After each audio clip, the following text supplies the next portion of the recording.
We were talking about tax planning. That's what you mentioned just before the record, and I went, and we had a little conversation off air that we're now going to repeat on air. Maybe the same, maybe different, who can tell? Because I said, okay, so at one level there is tax planning. The next level up from that would be avoiding tax, which has been put forward as being morally questionable, and the next level up from that is evading tax, which we all know is illegal. Evading bad, avoiding maybe okay. Yeah. So where do you fit with that? You're obviously okay with tax planning because you're advocating that happening. How is the line drawn? Well, tax evasion is breaking the law, clear and simple. I mean, that's the easy. So it's a legal issue. It's illegal. It's a legal issue. That's what. Just cannot go there. You know, and directors of companies could be in big trouble for following a path like that. So basically, tax evasion is completely like red light. That should never happen, and I would not want to be involved in something like that. Well, in fact, we can be stronger than that, David. If ever we were asked to be associated with tax evasion, we would end the assignment straight away. Right. Agreed. Just picking up very briefly on because you mentioned it's a legal position, etc. What's your legal position as a finance director part-time for a company?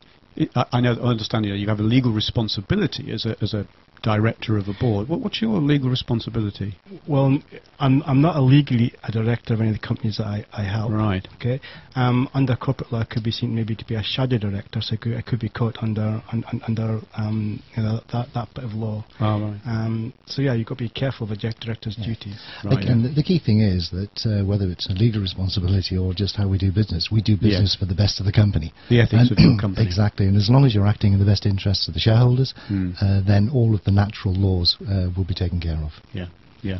And on the basis that evasion is a legal issue, avoidance is a moral issue, do you take your... Well, I think it's interesting in terms of is avoidance. There's a whole spectrum of avoidance.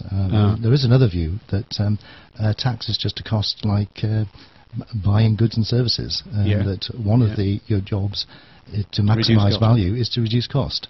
And so if you look at it in that light, that reducing and making your tax affairs in the most efficient way is no different than reorganising your supply base, putting certain things out to tender and minimising your costs that way. But you can just see the PR damage that sometimes tax avoidance can cause. A comedian friend. Comedian friend, also some big companies as well. I mean, so you weigh up the costs and the benefits. Again, if you're do something risky from a tax point of view, it could really come along and bite you later and ruin your reputation.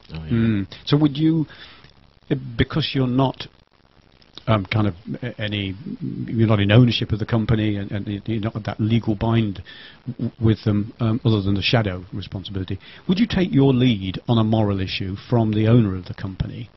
Or do you make your own judgments on that always? We tend to work with partners with all companies. The companies will have their own professional advisors, and then there'll probably be, if it's a big enough company, a tax partner.